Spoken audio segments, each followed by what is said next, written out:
Hindi niya hindi niya na ano yun, hindi niya na maaasikaso kung kasi ngayon seasonal na eh. Ganito na yung ano, wala nga siyang day off. Kaya hindi niya na maigi yun. Dito dati may tanim ako dito kangkong, may mga rose, yung mga galing Quezon Province, nag-uwi ako ng orchids. Maganda, mga namumulaklak na. Tapos yung kangkong ko nagapang nakasabit lang sa bintana. Ang problema naman yung mga pusa, kapalibasa sa bintana nakahanging siya. Ang mga pusa, yung pusa ko dati sa bintana dumadaan, akit ang bubong, bababa ng bubong sa bintana. Ang ginagawang lambitin yung baging, yung mga halaman, ayun, nagkakanabagsakan sa bubong. Hindi namin nakuha. Kasi bagsak sa bubong. Diba, nag-ikot-ikot na naman ako. Pero tanim-tanim ako dito. Ang ano lang dito, may yung anak ko nagtanim kaming oregano sa bubong. Oregano. Tapos nagtanim din kami yung pusa. Umupo sa sa lupa. Kaya siguro naglalambitin. Ginagawang yung sa bubong naman, naglagay naman kami bubong ng oregano.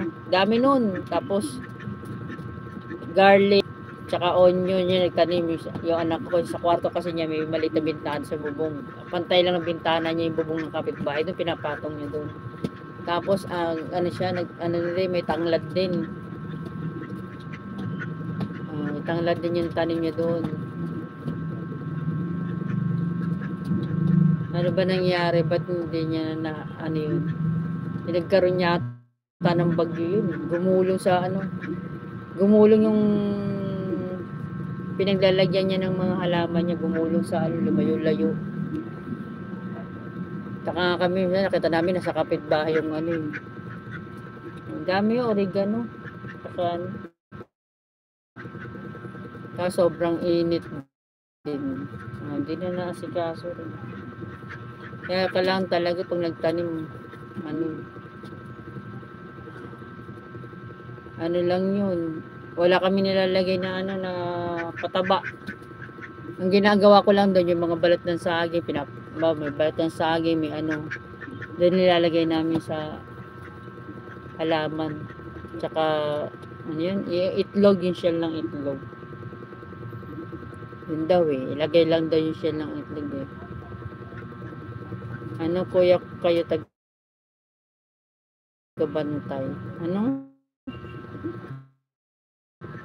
Kuha kayong taga-bantay.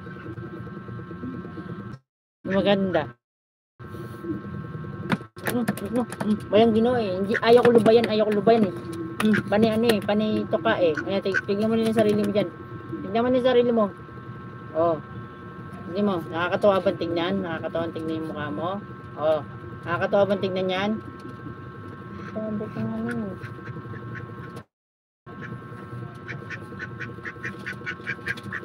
ako naka 1 hour na ako. Diba? Pag ganyan lang. Ganyan, naka 1 hour din ako.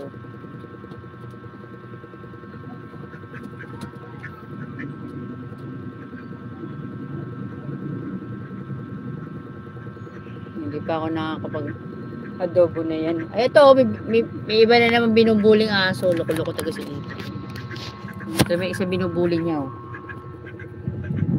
Ayan, isa naman binubuling niya. Kanina yun. Ayan si Dagol. Ayan si Totong naman.